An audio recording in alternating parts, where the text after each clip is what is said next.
പുതിയ വീഡിയോയിലേക്ക് എല്ലാ കൂട്ടുകാർക്കും സ്വാഗതം. ഇനി ഞാൻ നിങ്ങളുമായി പങ്കുവെക്കുന്നത് ഒരൊറ്റ അപ്ഡേറ്റ് ആണെങ്കിൽ പോലും കുറേയധികം ചർച്ചകൾ നടക്കേണ്ട ഒരു വിഷയമായതുകൊണ്ടാണ് ഈ ഒരു ടോപ്പിക്ക് മാത്രം ഒരു വീഡിയോ ആക്കി ചെയ്യുന്നത്. WWE മുഖം ആരാണ്? WWE എന്ന് പറയുന്ന കമ്പനിയുടെ നട്ടെല്ല് ആരാണ്? കമ്പനിയുടെ ഫേസ് ഓഫ് ദ കമ്പനി എന്ന് പറഞ്ഞ് നമ്മൾ പറയേണ്ട സൂപ്പർ സ്റ്റാറിൻ്റെ പേര് ഏതാണ് എന്നുള്ളതാണ് ഇപ്പോൾ സോഷ്യൽ മീഡിയയിലെ ഏറ്റവും വലിയൊരു ചർച്ചാ വിഷയം. അപ്പോൾ എന്തുകൊണ്ടാണ് ഇത്തരമൊരു ചർച്ചാ വിഷയം വരുന്നത് എന്ന് ചോദിക്കുമ്പോൾ, ഇന്നലെ നിലവിലെ അൺഡിസ്പ്യൂട്ടഡ് WWE ചാമ്പ്യനായ കോഡി റോഡ്സ് ഒരു ഇൻ്റർവ്യൂ കൊടുക്കുകയുണ്ടായി. ആ ഒരു ഇൻ്റർവ്യൂവിൽ വെച്ച് കോഡി റോഡ്സ് സ്വയം അദ്ദേഹമാണ് ഫേസ് ഓഫ് ദ കമ്പനി എന്നുള്ളത് പറയുകയുണ്ടായി. അപ്പോൾ അതിൻ്റെ ഒരു ക്ലാരിഫിക്കേഷൻ കാരണം കൂടി ഇപ്പോൾ കോഡി റോഡ്സ് തന്നെ ക്ലിയർ ചെയ്ത് തന്നിട്ടുണ്ട്. അദ്ദേഹം പറയുന്നത് WWE നിലവിലുള്ളതിലെ ഏറ്റവും റിച്ചസ്റ്റ് പ്രൈസ് എന്ന് പറയുന്നത് WWE ചാമ്പ്യൻഷിപ്പാണ്. അത് തൻ്റെ കൈവശമാണ് ഇരിക്കുന്നത്. അതുകൊണ്ട് തന്നെ താനാണ് ഫേസ് ഓഫ് ദ കമ്പനി എന്നുള്ളതാണ് കോഡി റോഡ്സ് അവകാശപ്പെടുന്നത്. ഒരു കാര്യം കൂടി കോഡി റോഡ്സ് കൂട്ടിച്ചേർക്കുന്നുണ്ട്. ഈ ഒരു ടോപ്പിക്കിലേക്ക് വന്നാൽ രണ്ടിലധികം സൂപ്പർ സ്റ്റാർസിനെ ഇപ്പോൾ ആരാധകർ എടുത്തു പറയും. അപ്പോൾ അവരുടെ പേരും കോഡി റോഡ്സ് തന്നെ പറയുകയുണ്ടായി. റോമൻ റീൻസ്, CM പങ്ക്, റിയാ റിപ്ലി പോലെയുള്ള താരങ്ങളുടെ പേരൊക്കെ എടുത്ത് പറയും എന്നുണ്ടെങ്കിലും ഇപ്പോൾ ഏറ്റവും വലിയൊരു പ്രൈസ്, ഏറ്റവും വലിയൊരു ചാമ്പ്യൻഷിപ്പ് തൻ്റെ കൈവശം ഇരിക്കുന്നത് കൊണ്ട് തന്നെ താനാണ് കമ്പനിയുടെ മുഖം, താനാണ് പോസ്റ്റർ ബോയ് എന്നുള്ളത് കോഡി റോഡ്സ് അവകാശപ്പെടുകയുണ്ടായി. ഇതേ ഇൻ്റർവ്യൂവിൽ തന്നെ കോഡി റോഡ്സ് കുറച്ച് കാര്യങ്ങൾ കൂടി പറഞ്ഞിട്ടുണ്ട്. അതും കൂടി നമ്മൾ കൂട്ടിച്ചേർക്കേണ്ടതാണ്. അതിൽ ഒന്നാമത്തേത് ട്രിപ്പിൾ എച്ച് എന്ന് പറയുന്ന നിലവിലെ ക്രിയേറ്റീവ് ഹെഡിനെ സംബന്ധിച്ചാണ്. ട്രിപ്പിൾ എച്ച് WWE ചരിത്രത്തിലെ തന്നെ ഏറ്റവും മികച്ച ഒരു ക്രിയേറ്റീവ് ഹെഡാണെന്നുള്ളതാണ് നിലവിൽ കോഡി റോഡ്സ് അവകാശപ്പെടുന്നത്. ഇതുവരെ ആരും എടുക്കാത്തത്ര എഫേർട്ട് ഈ കമ്പനിക്ക് വേണ്ടി ട്രിപ്പിൾ എച്ച് എടുത്തിട്ടുണ്ട്. അതായത് വിൻസ് McMahonനേക്കാൾ കൂടുതൽ എഫേർട്ട് ഇതിനോടകം തന്നെ ട്രിപ്പിൾ എച്ച് എടുത്തിട്ടുണ്ട് എന്നാണ് കോഡി റോഡ്സ് അവകാശപ്പെടുന്നത്. അദ്ദേഹം പറയുന്നതിനും ഒരു വാല്യൂ ഉണ്ട്. എന്താണെന്ന് വെച്ചാൽ കോഡി റോഡ്സ് ട്രിപ്പിൾ എച്ചിൻ്റെ അണ്ടറിലാണല്ലോ ഒരു പോസ്റ്റർ ബോയ് എന്ന നിലയിലേക്ക് കയറി വന്നിട്ടുള്ളത്. അപ്പോൾ അദ്ദേഹം ട്രിപ്പിൾ എച്ചിനെ ഇങ്ങനെ അപ്രിഷ്യേറ്റ് ചെയ്യുന്നതിൽ നമുക്കൊരു അത്ഭുതമുണ്ട് എന്ന് പറയാൻ സാധിക്കില്ല. ഇനി മറ്റൊരു രസകരമായിട്ടുള്ള ഒരു സംഭവം, ഈ കോഡി റോഡ്സ് പറഞ്ഞ വാചകങ്ങളൊക്കെ ഇങ്ങനെ സോഷ്യൽ മീഡിയയിൽ ചില പേജുകൾ ഇങ്ങനെ കോട്ട് ചെയ്യും. അപ്പോൾ അതിൽ ഒരു കോട്ടിന് അടിയിൽ മുൻ WWE യൂണിവേഴ്സൽ ചാമ്പ്യൻ ആയിരുന്ന സൂപ്പർ താരം ബ്രോൺ സ്ട്രോമൻ വന്നിട്ട് ഒരു അഭിപ്രായം കുറിക്കുകയുണ്ടായി.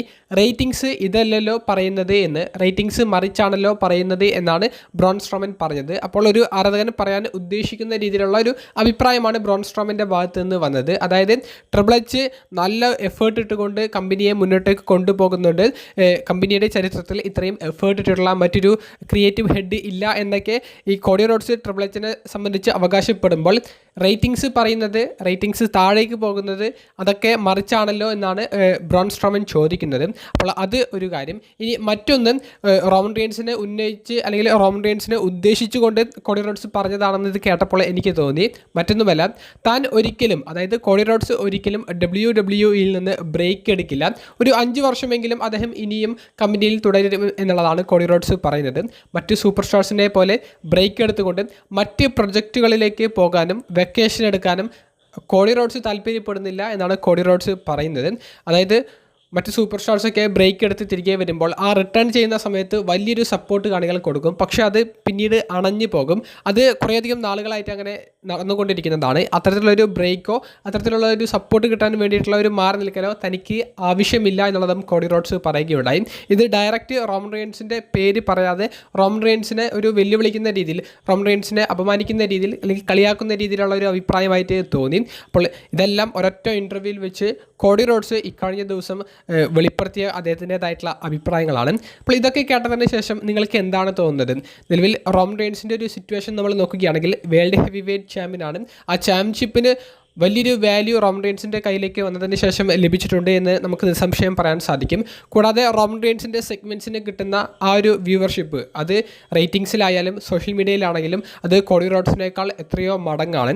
റോമൻ റീൻസ് അപ്പിയർ ചെയ്യുന്ന ഇവൻറ്റ്സിന് റേറ്റിംഗ്സിൽ വലിയൊരു വർധനവ് ഉണ്ടാക്കാൻ സാധിക്കുന്നുണ്ട് എന്നുള്ളതിന് അർത്ഥം റോമൻ റീൻസിനെ കാണാൻ വേണ്ടി ആളുകൾ, ലക്ഷക്കണക്കിനും കോടിക്കണക്കിനും ആളുകൾ കാത്തിരിക്കുന്നുണ്ട് എന്നുള്ളതാണ്. കോഡി റോഡ്സിൻ്റെ ഒരു ബ്രാൻഡ് എന്നറിയപ്പെടുന്ന സ്മാക്ഡൗണിൽ കോഡി റോഡ്സിൻ്റെ അപ്പിയറൻസ് ഉള്ള സമയത്ത് അത്രയും വലിയൊരു റേറ്റിംഗ് ബൂസ്റ്റ് ഉണ്ടാക്കാൻ കോഡി റോഡ്സിന് സാധിക്കുന്നുമില്ല. അപ്പോൾ കോഡി റോഡ്സ് പറയുന്ന വാചകങ്ങൾ ശരിയാണോ? അദ്ദേഹത്തിൻ്റെ അഭിപ്രായം ശരിയാണോ? നിങ്ങൾ പറയുക. കോഡി റോഡ്സ് സ്വയം ഫേസ് ഓഫ് ദ കമ്പനി എന്ന് അവകാശപ്പെടുന്നതിൽ ശരിയുണ്ടോ? നിങ്ങളുടെ അഭിപ്രായം എന്തായാലും കമൻറ്റ് ബോക്സിൽ രേഖപ്പെടുത്തുക. നമുക്കൊരു ഹെൽത്തി ആയിട്ടുള്ളൊരു ഡിസ്കഷൻ കമൻറ്റ് ബോക്സിൽ നടത്താം. വീഡിയോ സംബന്ധിച്ചുള്ള നിങ്ങളുടെ പ്രതികരണം കമൻറ്റ് ബോക്സിൽ രേഖപ്പെടുത്തുക. അപ്പോൾ അടുത്തൊരു വീഡിയോയുമായി ഉടനെ കാണുന്നത് വരെ ബൈ.